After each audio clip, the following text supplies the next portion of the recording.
Good morning, everyone. Thank you so much for joining us this morning. I apologize for the delay. We had some technical difficulty. My name is Charlene Nixon. I am the President and Chief Executive Officer of the Westchester Multicultural Chamber. The Westchester Multicultural Chamber positions itself as a new foundation for growth, equity, and fairness in Westchester.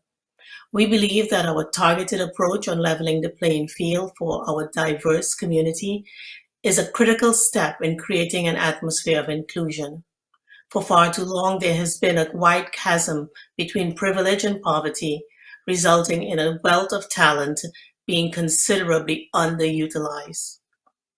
Our goal is to educate entrepreneurs and small business owners on the art of networking by using programs, events, and special initiatives that will connect them to the business community and thought leaders who will offer valuable insight and access to potential investment capital.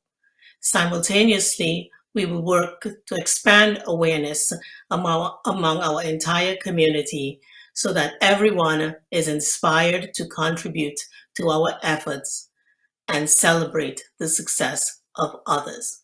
Our mission, economic equity and equality for all. Now I'd like to switch to our moderator, Amy Roach.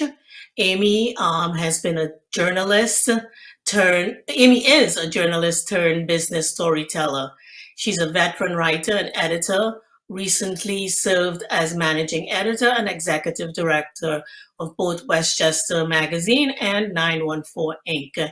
And she's currently running her own boutique writing firm. Amy, take it away. Great. Hi, everyone. Thank you, Charlene. And welcome to everyone who logged on with me this morning. Again, we apologize. It's been almost 2 years now of doing these virtual meetings, and it's still never as smooth as we'd all like. But thank you, Charlene, for inviting me to moderate this panel. I'm very much looking forward to what I'm sure is going to be a lively and informative conversation with Westchester's first 3 female mayors of color. It's a pivotal moment, I think, for us to be able to be doing such a conversation. And I'm thrilled, both as a woman and a business owner and a Westchester resident, to know that we have these dynamic women who are making key political and business decisions for our county. I think it's just really exciting.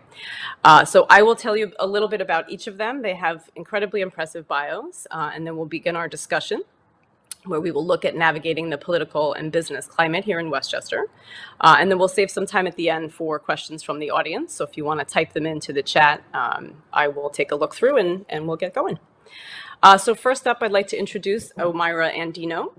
Omaira Andino is the mayor in the village of Tuckahoe, where she was elected in April 2021 after serving as village trustee since 2018. Omaira has made history as the first woman, first person of color, and first Latina to assume the role of mayor in Tuckahoe. Omaira makes history twice, as she is also the first woman, person of color, and Latina to serve as CEO at the Institutes of Applied Human Dynamics, a non-for-profit supporting people with intellectual and developmental disabilities. Omaira has mentored several young women and has an insatiable appetite for helping others maximize their full potential and seeing their true worth. When not mayoring or CEOing, Omaira can be found teaching cooking classes in her local community library, a talent that she credits to her mother. Omaira holds a Master of Business Administration and is mother to Ciara, her 32-year-old daughter who lives on Long Island. Our second mayor is newly elected Mayor Vivian Cindy McKenzie, who is a lifelong Peekskill resident. She is the owner and operator of the iconic downtown destination Kathleen's Tea Room and has served on the Peekskill City Council for more than 7 years. Vivian attended Peekskill City Schools and the State University of New York at Binghamton, where she graduated in 1985 with a Bachelor of Science in Management. Vivian worked for more than 27 years in the insurance industry as a field claims adjuster, fraud adjuster, special investigator, and territory sales manager for Hanover Insurance, GMAC, and Allstate, among other companies. Vivian loves her community. In addition to serving on the City of Peekskill's Common Council, she is a board member for the Hudson Valley Gateway Chamber of Commerce and served as board member of the Peekskill Business Improvement District. Vivian is married to Eric McKenzie and is the proud mother of Marquis, Charisha, and Erica, and the Nana of Jada. And next we have Sean Patterson Howard, the 28th mayor of Mount Vernon. Mayor Sean Patterson Howard swept into office in 2020 with a mandate to transform the city from the ground up by establishing a more responsive, transparent, and effective government.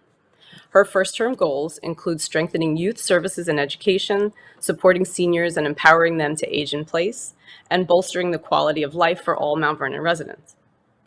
Born in Mount Vernon, Mayor Sean Patterson Howard is a proud graduate of Mount Vernon High School and also holds degrees from Howard University School of Social Work and John Jay College of Criminal Justice. Mayor Patterson Howard began her career in public service as a social worker at AIDS-related community services and director of the City of Mount Vernon Housing Opportunity for Person with AIDS program.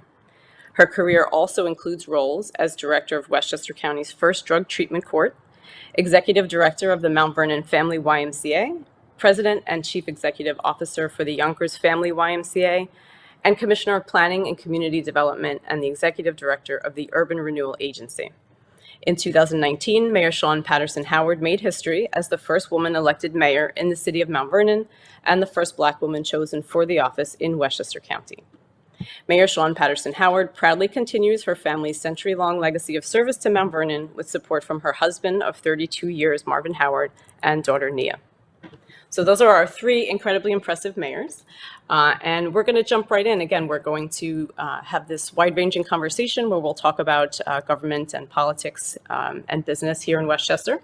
But I wanted to start out, and I will kick this off to any of the three of you who want to start. If you could, just each of you, share your thoughts on what it means as women of color to have been elected mayor. What does it mean to you? And what do you think also that it means for your communities and your constituents? Anyone who wants to start can go ahead.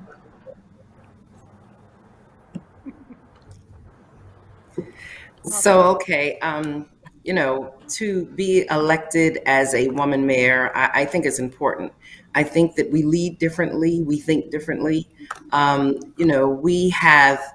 We're definitely interested in business and economic development, but it's also those soft services that a community needs and needs to provide for our youth, for our seniors, for our families. Economic development becomes a very difficult challenge when you don't have proper child care and educational opportunities for your children.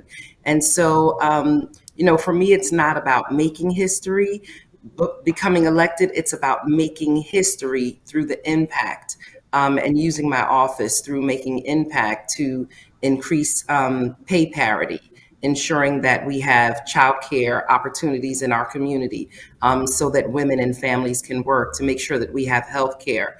And those are some of the underpinnings that we need to ensure that economic development happens. Because if women can't go out to work, it makes things very difficult. So job training, all of those things are very important.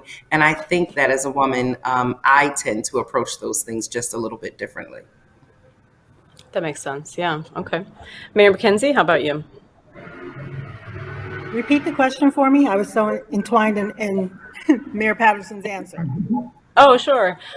I just wanted to hear from you as a woman of color. What does it, mean to you being elected as the first woman of color who's the mayor in your area? And what do you think it means? What is the message that it says to your community and the constituents living there? I really think that we're being heard as women and women of color in a community that is, 50% minority, brown and black. It's incredible to have someone leading the city that looks like the majority of the people that live here. And it's important that we move forward and make sure that we're including all of our residents in City Hall and the business of our city. And that's my goal. And I just think it's really important for young women who are interested in politics or even interested in their city can see someone who looks like them as their mayor. Yeah, that representation, I think, is really important. And Mayor Andino, I'm interested to hear from you on almost a little bit of the flip side.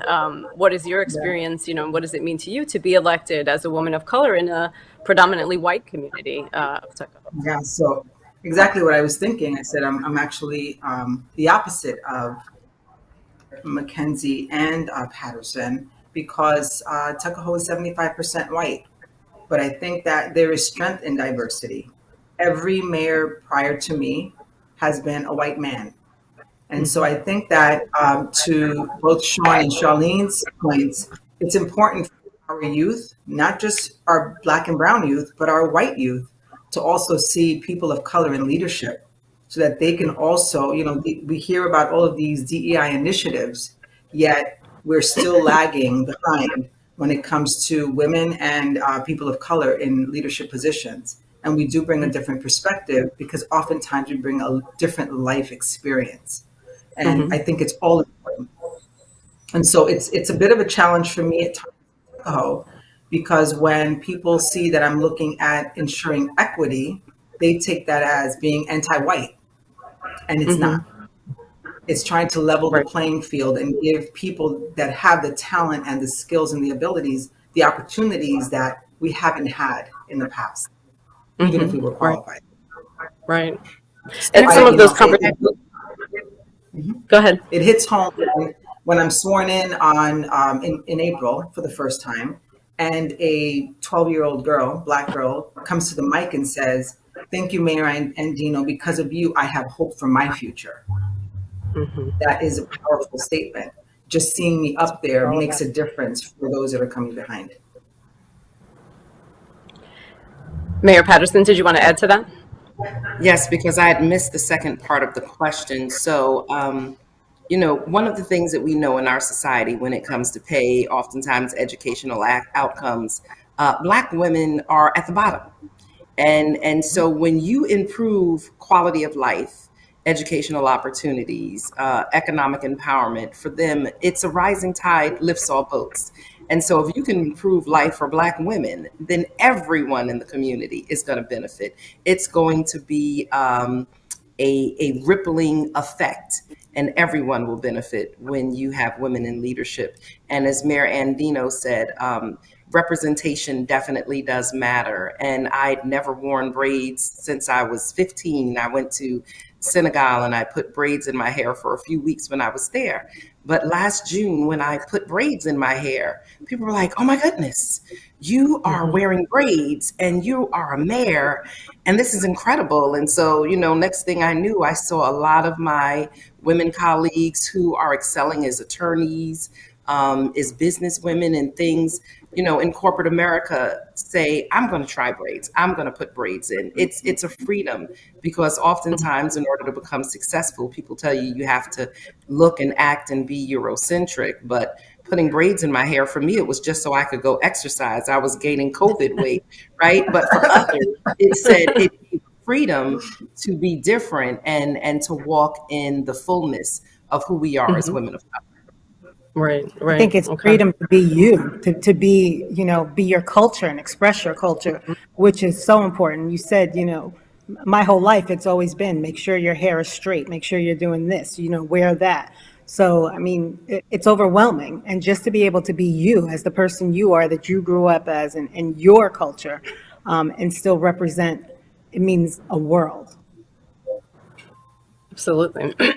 And you mentioned, like the 12-year-old girl coming up to you. And I think that's got to be, for the three of you, I would imagine, a really rewarding feeling knowing that by doing, what you want to do and in the cities that you're committed to and that you're devoted to, that you're inspiring, perhaps the next generation of female mayors. Maybe next time we'll have a conversation with 9 women of color who are, Westchester mayors. So how does that factor into, I guess, do you feel that all the time when you're out and around in your communities? I know I Absolutely. do. Yeah, I do.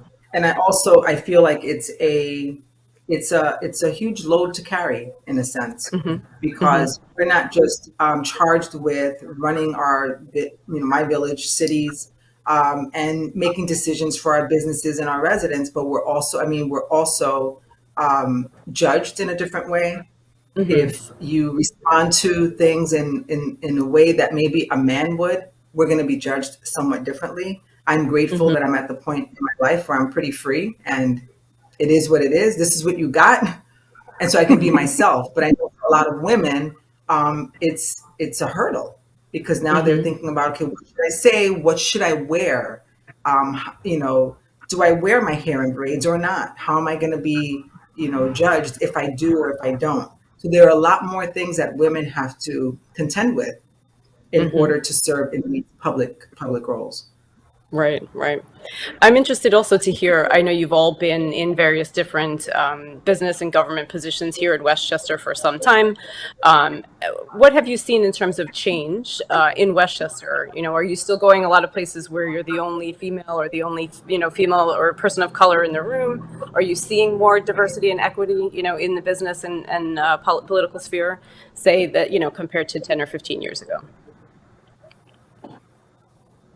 So I personally, go ahead, having Sean. come out of the not-for-profit community, oftentimes for many years, I've seen women and women of color in different leadership roles, increasingly over the past 10 years. I was the first woman and person of color to become the president and CEO of the YMCA in Yonkers. And interestingly, I was the third African-American woman nationwide in the history of the YMCA to become a Hmm. CEO. And so, you know, when you look in politics, until I had my sisters here, I was the only one here Hmm. in Westchester as a woman mayor of color. But then when you went and sat in the room of, well, it was interesting because when I became the nominee, I had a meeting all of a sudden with the mayor of Peekskill, Yonkers, New Rochelle, and White Plains. And clearly at that time, before Vivian became mayor, I was the only woman in the room. I wasn't the only person of color, but I was the only woman in the room. And so it'll be really nice to get those mayors back together Hmm. because those are the 5 cities in Westchester. And so it is changing, but we have to make sure that we are more strategic and intentional about continuing this change. The challenge is that if we don't do well, and I think that's the pressure that we all Hmm. feel, if we don't do well, then the door will Right, be closed for other women and especially women of color. right, right. And not, Okay. and not No. only, Amy, to Sean's point, not only do well, but do exceedingly well. Like we Hmm. can't Yeah. just do okay. Right. I'm looking at everything that I do, and mind you, my role as mayor here is a very part-time, role that has Hmm. become a part-time one because you want to do the best that you can. And obviously, none of us would be here unless we were ambitious and wanted to accomplish these things for our community. But we have to be exponentially better, Hmm. oftentimes, than a white man, let's say, in order to even be taken seriously. Right, right. Yeah, the lens and the spotlight is really a little harsher when Yeah. you're doing things for the first time. Yeah. Okay. Mayor McKenzie, how have you seen that, in your city? And I know, as I said in your bio, you're the longtime owner of a small business. Have you seen the support for, Black-owned businesses kind of coming more strongly now compared to recently? What kind of change have you seen? Yeah, I'll take it back even to my insurance days where, insurance in general has always been a white man's industry. And Hmm. it was difficult. A lot of times I was the only person of color in the room.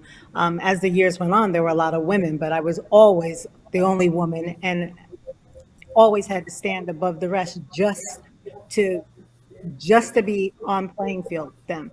I can remember Hmm. bringing, agents, 150 or $200,000 profit sharing check, and I would get there and they'd be like, "Oh," and I'd have to really set some standards before turning over that check. In my Hmm. business, when I bought the business, I was strategic in that I didn't tell anybody the business sold for probably more than a year. So everybody thought it was the same owner, Oh, interesting. because it was that kind of business. And at that time, the Hmm. clientele was very homogenous. And then Hmm. after about a year, when people saw that things weren't changing and things were even better, they started to know that there was a new owner. That being said, I've been embraced by the community for my business. It's a different type of business, and I have no complaints, and I love all my customers, and they've been great. But I also work on the side to make sure that other business owners of color are succeeding. And so I do a lot of mentorship with that because it is very different and very hard to open up a business as a person of color. There's not a lot of opportunity that other people have in terms of finding even a property, trying to find someone who will rent to you, or if you're trying to purchase a place, setting up your business and not making it a hobby and really going full throttle on making a business, it's very difficult. So while I'm seeing more business owners of color here in the city, there could be a lot more. And we have to make sure that we continue to push people forward to do what they want to do and show them that it can be done Yeah. and done well. Absolutely. Okay, great. I'm going to get into some specific questions on the business side, but I have a few more things I wanted to stick with the political spheres for a little while. And I think, Mayor Andino, you mentioned before in passing something interesting about some of these conversations perhaps getting a little bit contentious in your role, where you want to bring in conversations about equity and inclusion, and in a predominantly white community that can seem like a threat. So, without getting into specifics, what has that been like for you, and how do you kind of tackle some of those conversations that can be a little touchy when you want to bring that up as a discussion, but you don't want to get into a firestorm of issues? What has that been like for you? So I think, thankfully, there are many people in the community that see the value in it. So I think it's important for us, the three of us as mayors, I mean, more me because I'm in a predominantly white community, to tap into those resources, people who are of like mind, who are able to articulate these initiatives in a way that don't make others feel threatened, and that can show them the value in it. And I think that's one of the things that I just stay focused in on. I minimize getting into debates with people about it, because Right. oftentimes I'm going to get into a debate that's just it's not a winning proposition for me, for sure. And I think just I keep my head to the ground, keep pushing the initiatives that we're working on, and I see progress. So that's really the way I tackle it here. I have to rely on the term white allies. I have to rely on them to help push some of this, because I have to, and keep in the forefront of my mind is, what's the bottom line? What do I want to accomplish? And if I want to accomplish that, what's the best way to get there? And it's not by me shoving it down anyone's throat, because I have no interest in doing that. Right. Yeah, that's a smart strategy. For the other two mayors, I know you have different dynamics in your communities, but I guess a similar question: how do you handle some of those challenging conversations that may come up around race when you're talking about DEI type of initiatives in your communities? So here in Mount Vernon, like you said, it's a different dynamic. I have to often lean to the other side, because the one thing that we do know is Mount Vernon is the blackest community north of the Mason-Dixon line in the country. And we're the blackest and brownest also. So we're about 86% Black and brown. And so when I am talking about being able to obtain health care services and keep our hospital, when we're talking about dealing with infrastructure like our sewer system and issues around environmental justice, I have to lead with the fact that we are the blackest and brownest community north of the Mason-Dixon line. And to that end, we have had some underinvestment, we've had some divestment, and because of historical inequities and historical redlining, that we need people to take more attention and understand that we need resources and support and partnership. And so when I lead like that, I've gone to different neighborhood associations and had conversations with the non-white community and say, please understand, when I lead like that, it is not that I am forgetting about our white residents. It is the fact that because we are Black and brown, and because this is a time in our nation's history where they're talking about equity and reversing past discriminatory practices, that we have to lean into the fact that being a Black and brown community is really an asset for us right now. And we can't be apologetic. And if it's going to help us get the benefits that we lost that caused us to get to this place, then please understand that I am going to lean into it fully and hard, but not to the exclusion of our non-residents, our residents who are not of color. Right. Okay. And Mayor McKenzie, does that resonate kind of with your approach as well in Peekskill? Well, Peekskill is a little different. So we tend to be a very diverse community. When I first got on the council in 2012, our city hall was not diverse. And so when you have people that are working in your city hall that don't really look like your general population, it becomes difficult to know what your needs are.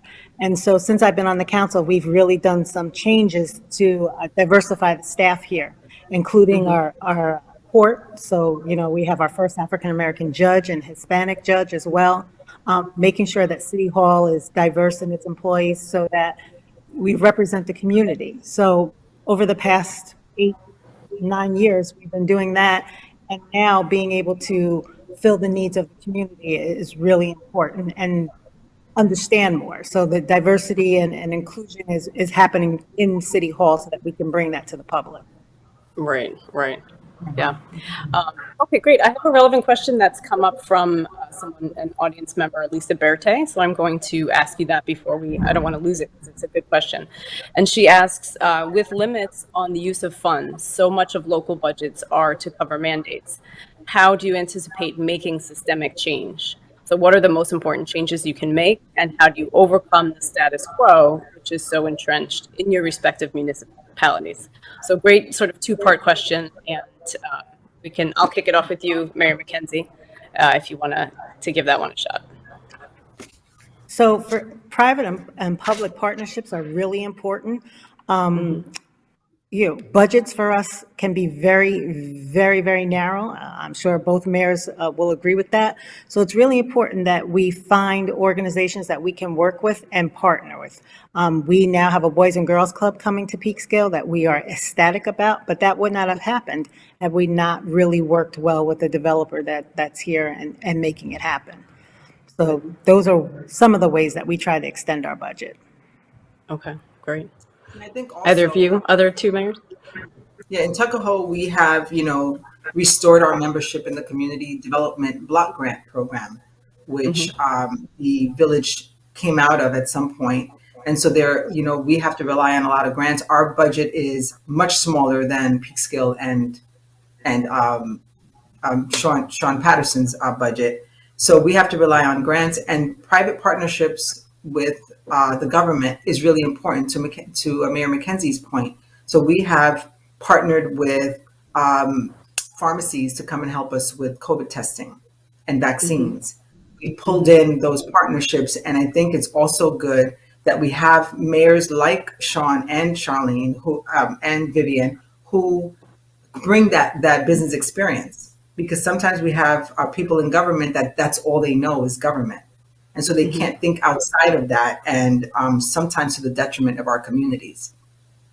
So I think that's an important point for us to keep in mind. Absolutely.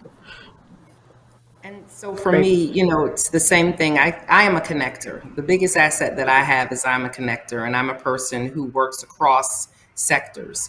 And so here in Mount Vernon, working with the private sector, working with the business community, creating job training and workforce development opportunities. Also, grants. Over the years, grants have been my sustenance in organizations that I've worked in. And so we just received a $10 million grant from the state to help us really kickstart the work on a $200 million sewer restoration program.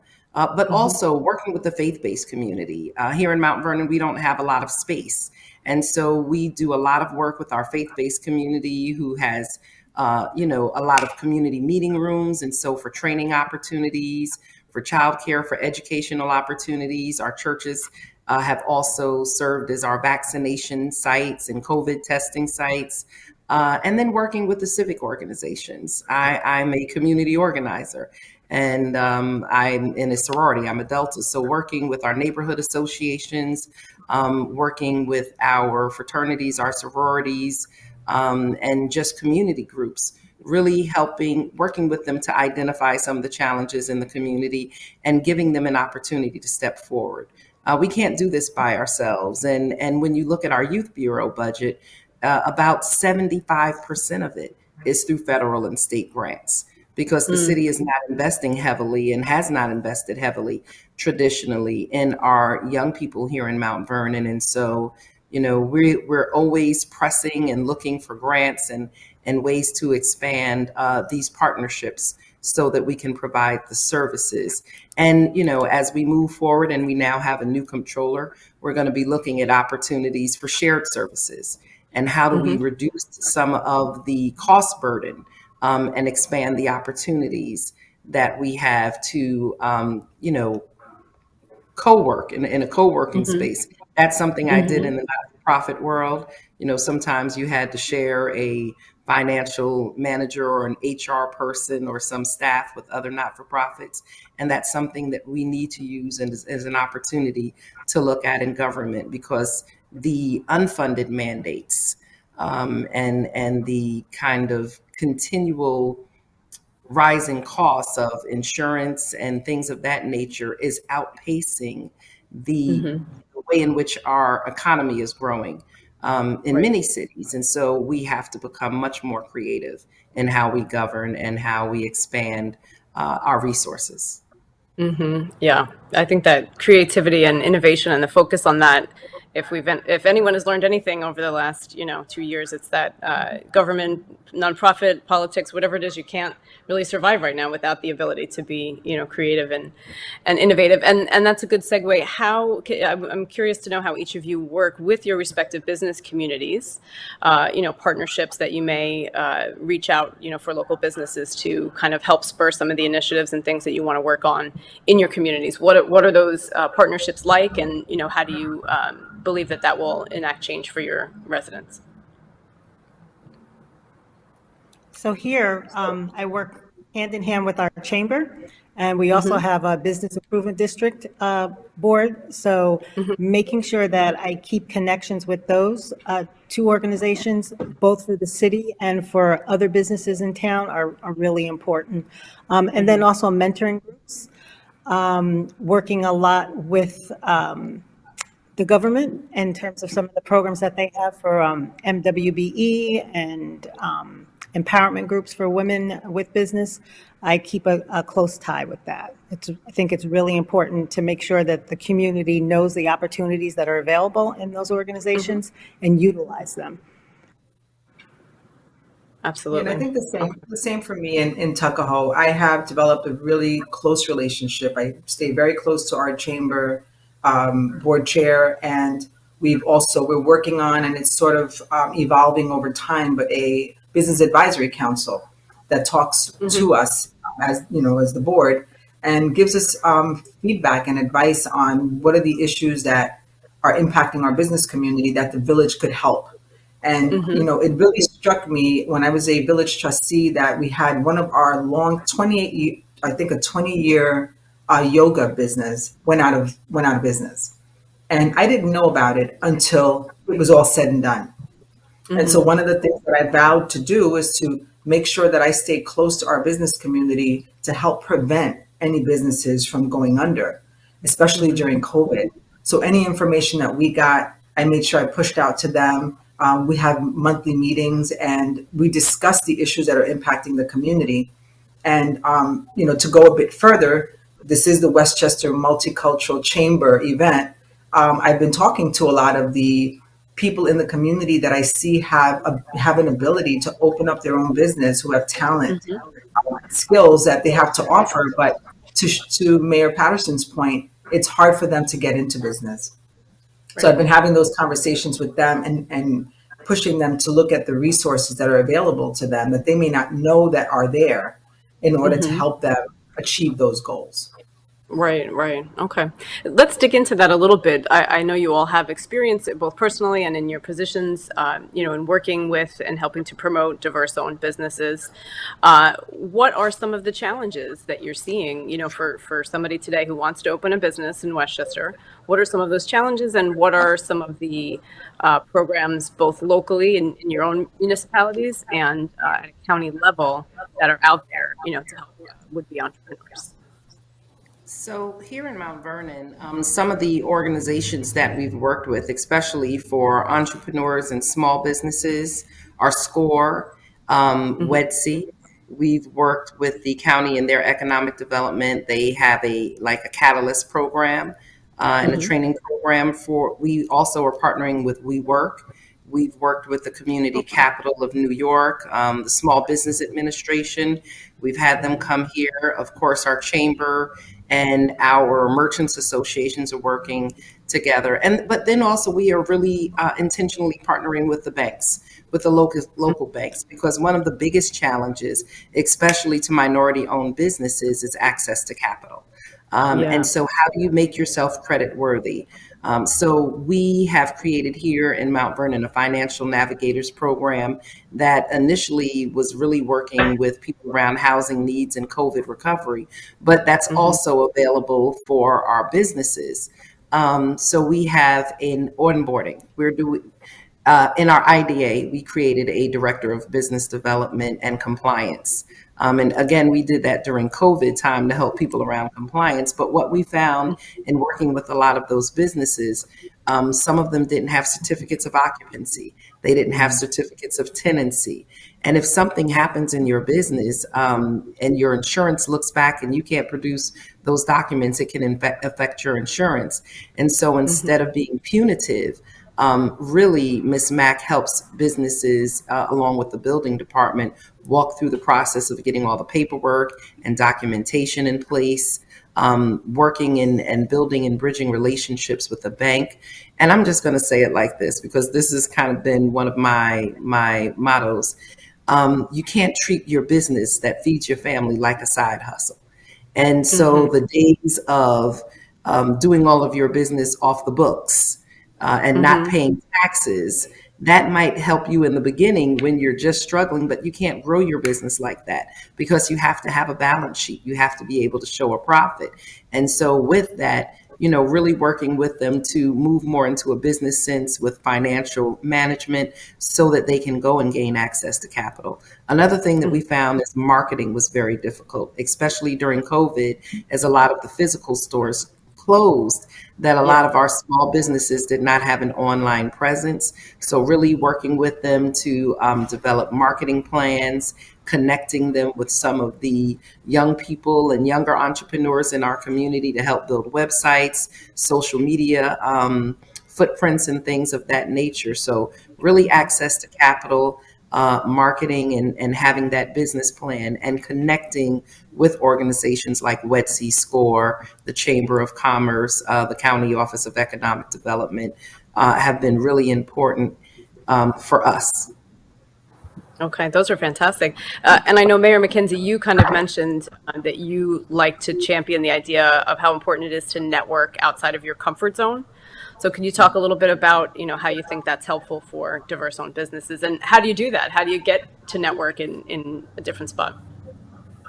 So, I mean, and just to go back to Mayor Patterson's, what she was saying, here, I can walk into a business that's set up and appears to be established, and I'll ask the business owner, state tax are coming up, make sure you file. And they look at me with a blank face. And I'm like, you're collecting taxes, right?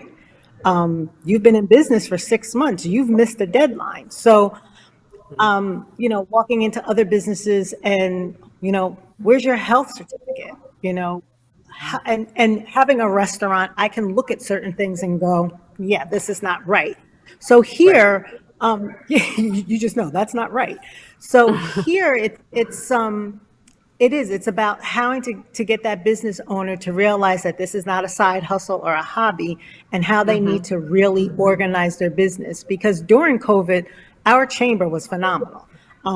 They made sure that our businesses had all of the information that they needed to get through COVID.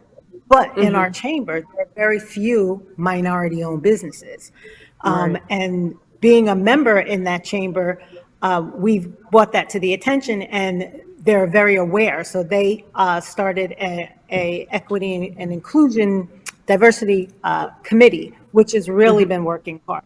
But the next step as the city is to go out and really visit these businesses. A lot of them are Hispanic speaking, and while their businesses could really be thriving, we really have to get them set up and make sure there's a business registry and know that they have everything that they need to get some of the stuff that's available. So that's step one. And then the next step is, really mentoring these businesses, because their opportunity is limited if, number one, because you're of color to begin with, but when you come to the bank and you don't have anything in order, they're Yeah. not even going to look at you. So a lot to get done here. Yeah, Amy, absolutely. I think also, at the on the very basic level, navigating a building department process is a big challenge, at least in Right. Tuckahoe, I know. And I think Right. it's because the process is it's cumbersome, it's complicated.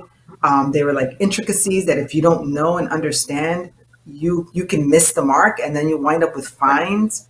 So I think Right. as a government, we can help streamline that process and make it a little easier for people to navigate. People who are already nervous to start this business, they don't think that they're going to make it. Do I have enough money? To Mayor Patterson's, there's no capital. Understanding the paperwork, and so making Right. it that was simpler. And we've begun looking at our process to see how we can make it easier for people. Right. Yeah. So there's change to be done at the individual community level, and then change to be done at the county level to make some of these processes more streamlined, to make it easier. And I think one of the things that people talk about a lot, right, is MWBE certification. And I don't want to go off into a huge policy wonky discussion, but can you touch quickly on do you see that as something that's important for diverse-owned businesses? Is it worth it? I know it's a long process. Is it something that's worth undertaking? It's very Absolutely. important. Go on, Mayor Vivian. I don't think people realize the number of contracts that are out there and available and the opportunity. And I don't think people realize that a lot of government, people who get government funds in their businesses have to utilize 30% of that money. They have to use a minority-owned businesses, women-owned businesses. Right. I'm laughing because I have a business here in Peekskill, and she said, I got a call from someone who's doing a wedding, and it's, at Hotel Fair, and I asked how they found me. I'm in Peekskill, and Hotel Fair is at West Point. And the customer said, you're the you're the number one florist at Hotel Fair. And she said, what? She goes, no, you're the preferred florist.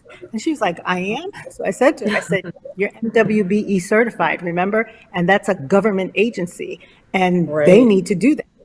She didn't even realize it. So it's huge. It is absolutely huge. And while the process can be tedious, there are many people out there who know it like the back of their hand. You just have to find that person to help you, and don't pay anybody to do that, because there are many services out there that help you get it done. But do it.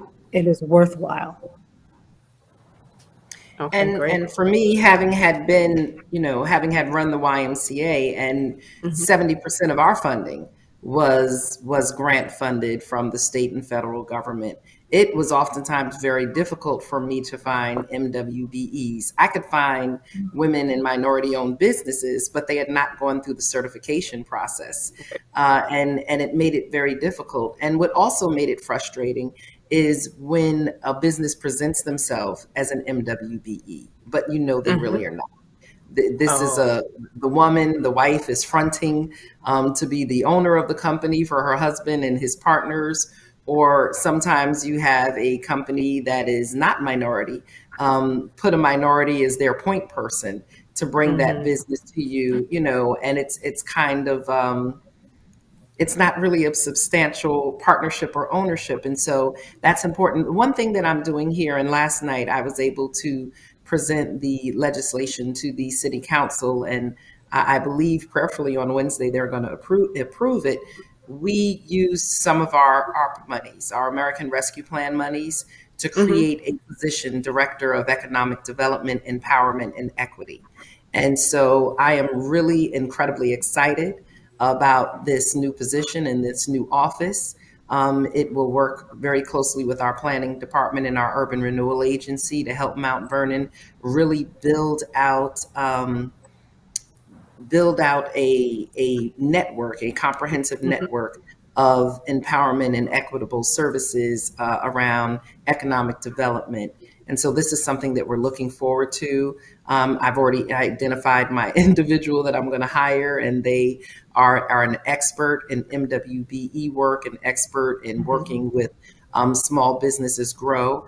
And this is not to replace the chamber or any associations, but it's really to make sure that Mount Vernon, as a government entity, that we are playing our part and that we are dedicating resources directly to the economic development of Mount Vernon. Again, I said that, mandates outpace oftentimes our the economic development of our community. And so this is another way in which we are being very intentional in making sure that we're growing the economy of Mount Vernon, and we're growing it in a way that it's going to be equitable as well. Right. Because small businesses are the ones that really bring jobs to the community. It's not always just your big companies and your organizations, but small businesses oftentimes really hire local. And so we want to support not only small retail businesses, but larger commercial and industrial businesses as well. Absolutely. Okay, great. I want to switch a little bit, but I also just want to remind everyone who is listening, if you want to ask any questions, please go ahead and type them in the chat. We will have some time, so fire away. Don't be shy. Hi, Amy. Yeah, sure. Hey, Amy, someone did text me a question, and I find that sometimes I do this in my not-for-profit work also. We have our own language that people who are not in this world don't understand. So someone asked me what MWBE stands for, and so I wanted to let them know it's Minority and Women-Owned Business Enterprise Program. This is what Sean Patterson and Vivian and I are talking about. Right. Oh, sorry. My bad on that. Sorry about that. For those who are listening, you're hearing this and it may spark something in you that, we want to encourage you to go and get more information. And you can contact any one of us. You can contact Amy, Charlene, to get help to get started with your business as well. Absolutely. Yeah. Sorry about that. All right, great. So let's talk a little bit about affordable housing. I think it's incredibly important for both business and essential to revitalizing downtowns in each of your areas and across Westchester. Obviously, there are long-time problems with this in every community in the county. Can you talk a little bit, each of you, what are some of your goals around affordable housing, as it relates to housing and as it is an engine for economic development? Funny this topic comes up because last night in our public meeting, we had a public hearing on an Affordable Housing Act that we need to add to our charter. We're maybe one of the last municipalities to add that. Affordable housing is very, very difficult, and I would love to sit and talk with other people about how they're handling it. It is it's not just a Peekskill issue, it's an issue everywhere. And it's really difficult. We find that we've done a lot of affordable housing here in Peekskill. We've probably done more than a lot of municipalities have done, and we will continue to do it. But we've missed the mark in that kind of middle where, the person who is that minimum wage earner or up to that $25 an hour, and there's two incomes in the household who don't qualify for a subsidy, but yet can't pay market rate rent. So we've lost a lot of that in our community. So we really wanted to address that in our Affordable Housing Act. But we also have people who, can get public housing and can qualify for a Section 8 voucher. And we have organizations that just don't see, it's difficult to house somebody who doesn't have a full-time job. My mother used to say, if you're not working, you can't get that apartment. You have to stay at home. So it's hard to meet the need of everyone. And it's hard for people to see that, you should be making minimum wage. And if you're not making minimum wage, why aren't you making minimum wage? That's the first issue. And if you do an Affordable Housing Act that if you have a two-income household that's making minimum wage and they don't qualify for affordable housing, well, something's really wrong with that. So that's the issue here on the table, that we're trying to provide housing for everyone, and it's very hard to do. Yeah. So here in Mount Vernon, and I agree with you so much, we've built probably the most affordable housing Mhm. in the county. We have more than our fair share of affordable housing. When I say affordable housing, I'm saying that 30% and 40% AMI, and AMI is, area median income.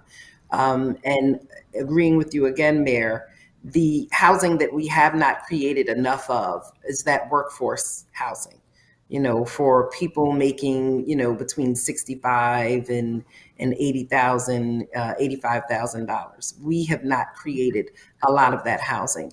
And so you're losing a lot of your young professionals to surrounding communities, not even here in Westchester, but in New Jersey and parts of Connecticut. We're losing Right. young families. And how does a community continue to thrive when you are not able to provide housing for your young professionals who are looking to settle down and dig roots, and as well as build their families?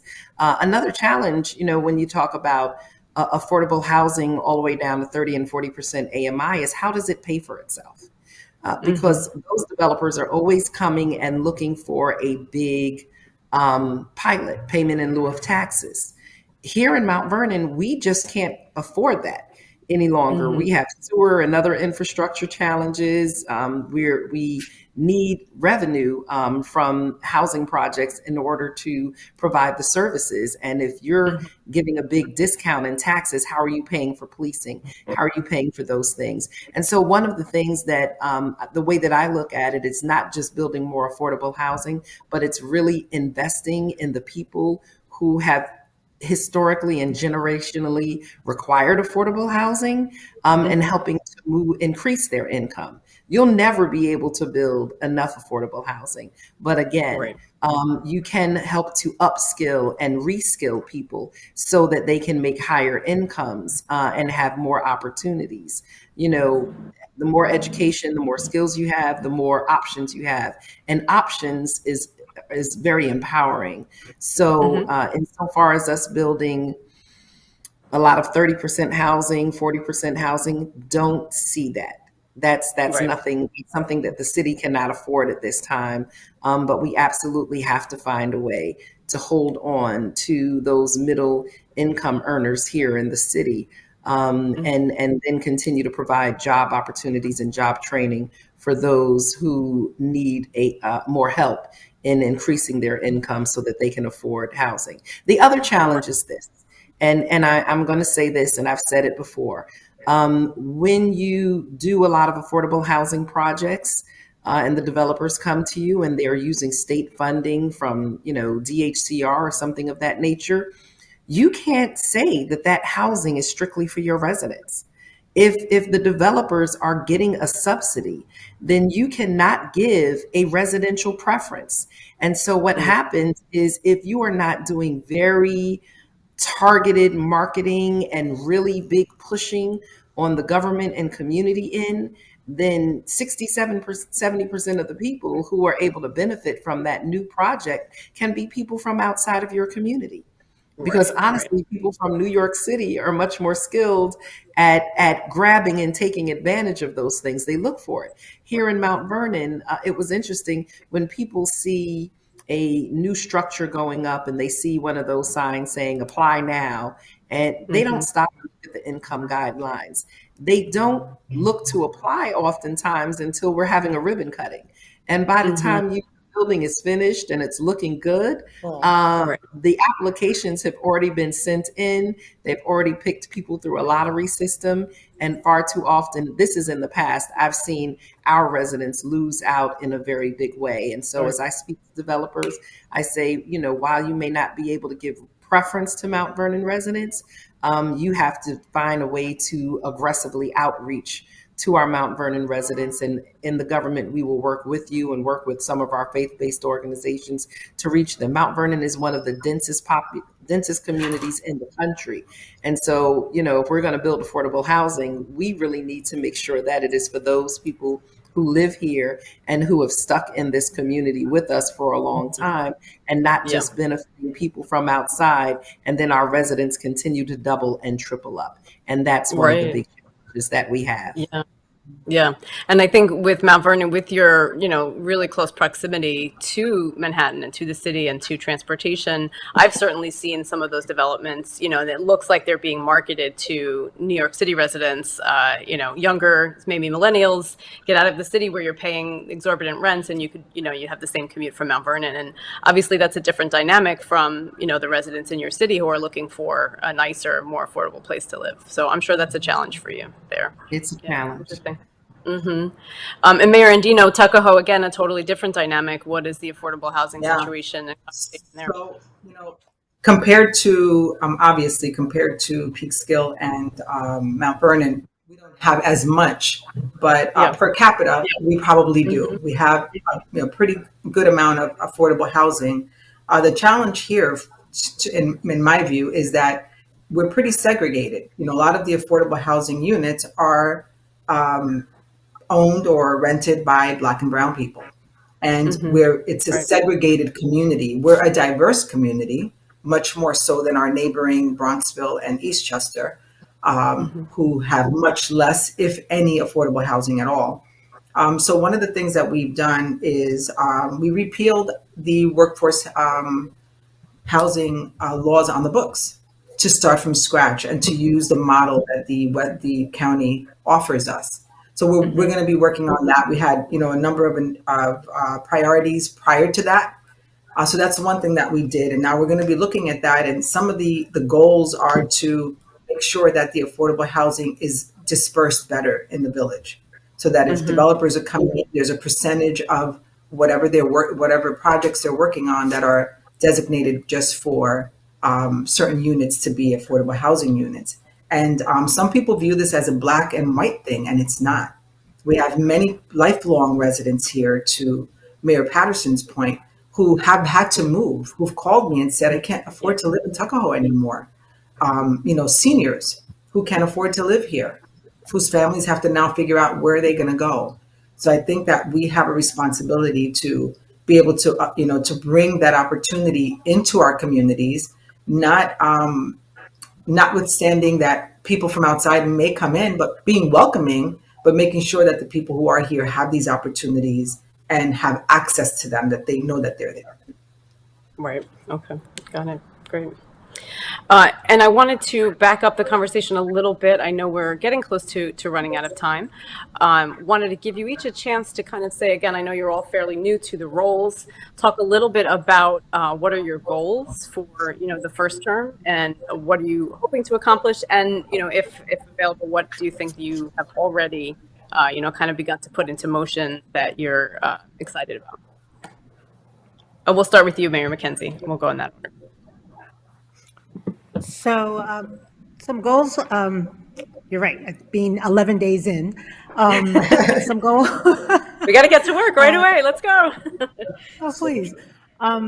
So economic development, affordable housing, completing our DRI program. We were the lucky recipient from the state of a $10 million grant, and we did put the programs together. It's now getting the money and starting that and having that roll out, as well as we have some storefronts in our downtown. We really need to work on COVID and our businesses to make sure that they continue to thrive. We have a CCRB that we're working on that we want to make sure comes to fruition and starts. We've hired a new fire chief, and we have a new police chief. So those are the things that we're going to concentrate on for the good part of this year. Okay, great. And how about you, Mayor Patterson? So for me, I am definitely focusing on one of the things that Mount Vernon has not done since the year of my birth, 1968, is a comprehensive land use plan. And so we just received a small grant from the state of New York, and we have put in our budget money for putting together a comprehensive plan. I have a new planning commissioner starting on February 14th. Very excited about that. And that comprehensive plan will really help us show where our priorities are. And so definitely redoing Mount Vernon's business district, Workforce development is very important because as we invest in our businesses, we also have to invest in our residents so that they can get hired locally and regionally. We want to make sure that as we see the changing economy and there is the, what do you call that? There is automation. A lot of jobs are going to require higher level computer skills. And we want to make sure that our residents are ready and prepared to move and take advantage of those new emerging markets. Of course, public safety is a critical focus of mine here. And so police reform has been an issue, but making sure that we're resourcing our police and our fire departments and our Office of Emergency Management so that we can be prepared to provide top level services to our residents. So we've had to we're going to be making a lot of investments in capital purchasing because we just haven't brought equipment here in Mount Vernon. It's hard to deliver municipal services if you have not invested in capital purchasing like fire trucks and police cars. So we're doing a lot of that right now, as well as, really important, we have not provided contracts to our unions since the end of 2017. So our workforce, 90% of our workforce, which are for unions, have not had a contract. And so we definitely this year, one of our priorities is finding a way to make sure that we're bringing our workforce up to date, not through training, but also trying to come into better alignment with pay parity with the municipalities around us, because it makes it very hard to maintain good talent as well as attract good talent. And if we're not investing in our workforce, then you get what you pay for. And then that means you will not have top level people working alongside of you so that we can invest and really propel our community forward. So those are some of our focuses, and clearly infrastructure. Infrastructure is a big issue, not only locally and regionally, but nationally. And so those are some of my top priorities. Okay, great. And Mayor Andino? So I think in this last 9 months that I've been in office, along with our board, we've accomplished a lot more than you think until you see it down on paper and you say, wow, we got a lot done. One of the major accomplishments is that we just passed the law last night at our board meeting to preserve our history.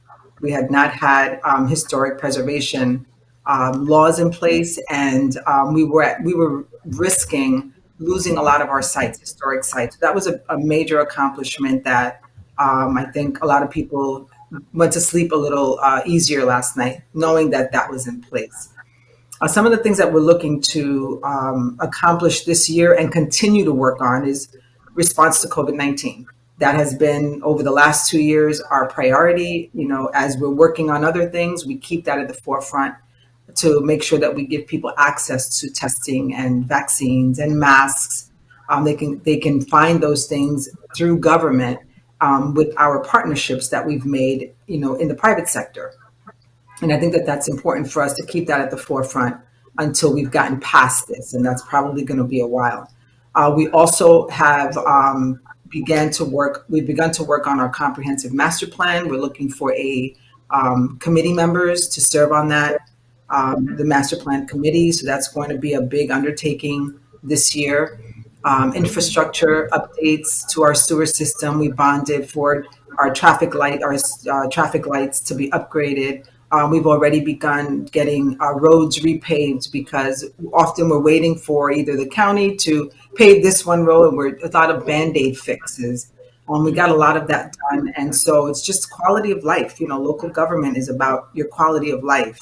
We're not dealing with the major issues of, the environment, which we do have an environmental committee, or, abortion, or the major national issues. People want to know that their trash is picked up, that their roads are paved, and that, they can have, a quiet place to live if that's what they choose. So we want to make sure that we keep that also as a priority. Affordable housing. We've repealed our laws that are on the books, and we're going to be working on what makes sense for us here in Tuckahoe and for the residents here. And then continuing to look at how we diversify our workforce. We've already, I've had conversations with our police chief and our DPW and our village administrator to make sure that we are not losing sight of that. The importance of making sure that when we're looking at candidates, that we're looking at obviously the most qualified candidates, but that we're keeping the importance of diversity at the forefront. And we've hired, since I came on as a village trustee, we hired our first woman ever who worked in DPW. And I think a lot of times people feel like, well, they're not interested in that. My push was we need to bring it to them. We're waiting for them to come to us, and they don't think that they can do it, or they don't think that they're welcome there. And so we need to open that door and tell them come in. And in our police department, we have a pretty good diverse workforce in our police department, and we've just hired more. We hired a new detective sergeant. It could be wrong, maybe not be sergeant, but we just hired someone who is a Black officer that we came up the ranks. So these are some of the things that we're working on. Again, for people to keep in mind, in Tuckahoe, the mayor makes $7,200. So I find that many of our government jobs really disenfranchise people of color because they can't afford to serve unless they have another job like I do, which affords me the opportunity, the time, and the money to be able to do that. So I think we also have to look at, how do we change that in government so that there are more opportunities for people who look like me and Mayor Patterson and Mayor McKenzie. That's a really, really interesting point. And I was sort of laughing in my head saying that doesn't sound like the agenda of a part-time job. You have a lot to work on there, but I think that's really true, that the financial barrier for somebody who wouldn't be able to get the return on all of the hours that you're going to put in is a really valid point. Fantastic. Well, I would love to chat. I just have to say that I'm really, really grateful for the board that I have, because none of this I could accomplish without their support. I have some amazingly bright and progressive thinking people that just come with ideas, and they're really excited about and passionate about the work that they do. So thank them too. Absolutely. Great. You all have, really progressive and interesting and exciting agendas. Obviously, you're trying to put, this change into play in the background of a global pandemic, which we didn't even really touch on. I'm sure everybody is a little bit tired of hearing and talking about it. I could chat with you all day. I think you're all just fascinating, and I'd love to keep going. But I believe we're running out of time, so I'm going to kick it back to Charlene at this point. But thank you for your insights and for your hard work, and I really look forward to watching all three of you succeed in your cities and doing great things. So thank you very much. Charlene, back to you. Thank you. Thank you.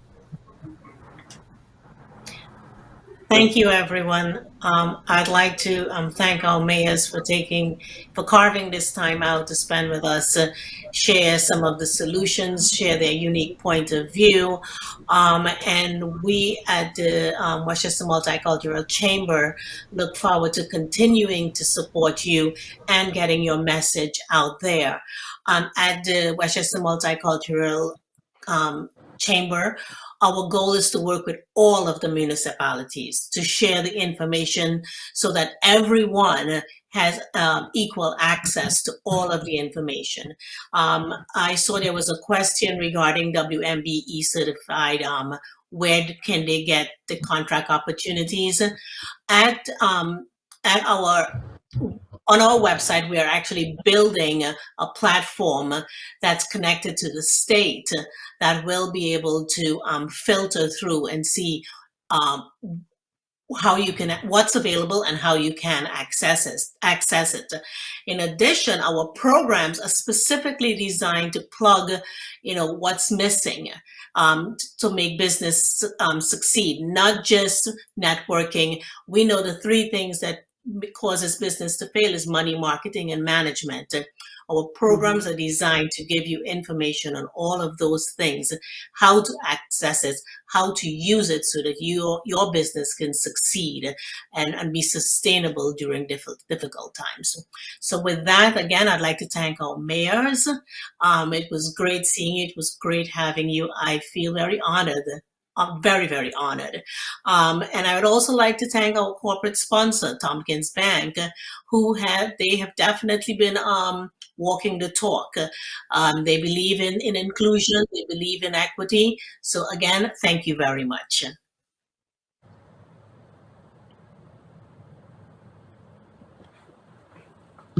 Yes. Oh, I would like to share with you our upcoming event. And we look forward to seeing all of you there. Again, we have a full house here. Thank you so much. So we're talking about marketing. It's an amazing, amazing group of professionals coming up at our next event. Please take a look. Please sign up. We look forward to seeing you.